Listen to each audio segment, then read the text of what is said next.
ఆంధ్ర యూనివర్సిటీలో MCA first year చదువుతున్న విద్యార్థి ఆత్మహత్య తీవ్ర కలకలం రేపుతోంది. 3 టౌన్ పోలీస్ స్టేషన్ పరిధిలో జరిగినటువంటి ఈ కేసుకు సంబంధించి పూర్తి డీటెయిల్స్ అడిగి తెలుసుకుందాం.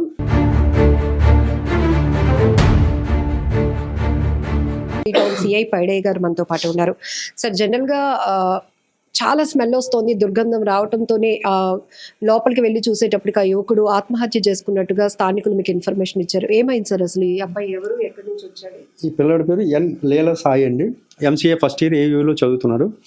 అయితే రీసెంట్గా వీళ్ళు అందరూ కూడా మన సిఎంఆర్ దగ్గరలో రూమ్ తీసుకుని ఉన్నారు అపార్ట్మెంట్లో.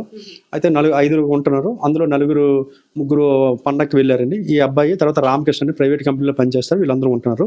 అయితే ఆ కుర్రాడు సపరేట్గా రూమ్లో ఉంటుంది, ఈ రామకృష్ణ కూడా సపరేట్గా రూమ్లో ఉంటున్నారు. అయితే చదువుకుంటున్నారు అని చెప్పేసి అనుకున్నారు తప్ప తెలియలేదు.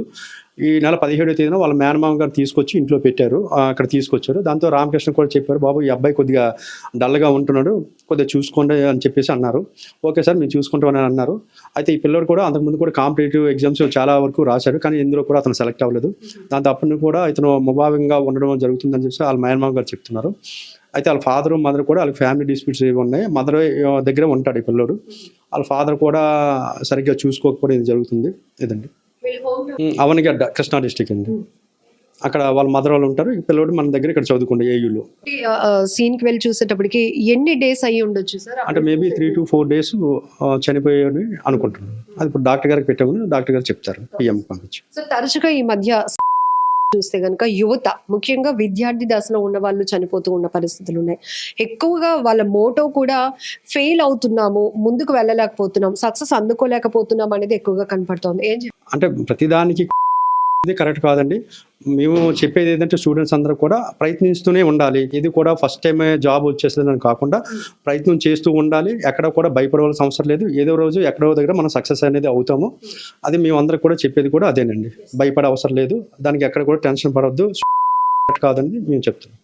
సార్, అనేక హత్యలు, ఆత్మహత్యలు కేసులు మీరు ట్రేస్ అవుట్ చేస్తూ ఉంటారు. ఇన్వెస్టిగేషన్ లో కొన్ని మీకే బాధ తెప్పించే పరిస్థితులు కూడా ఉంటాయి.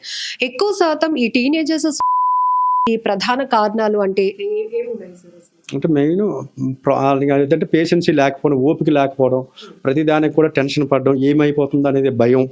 తర్వాత ఇది సొసైటీలో తెలిస్తే మా ఫ్యామిలీ పరుగు పోద్ది, నా పరుగు పోద్ది అని భయం తప్ప అదర్వైజ్ అయితే లేదు.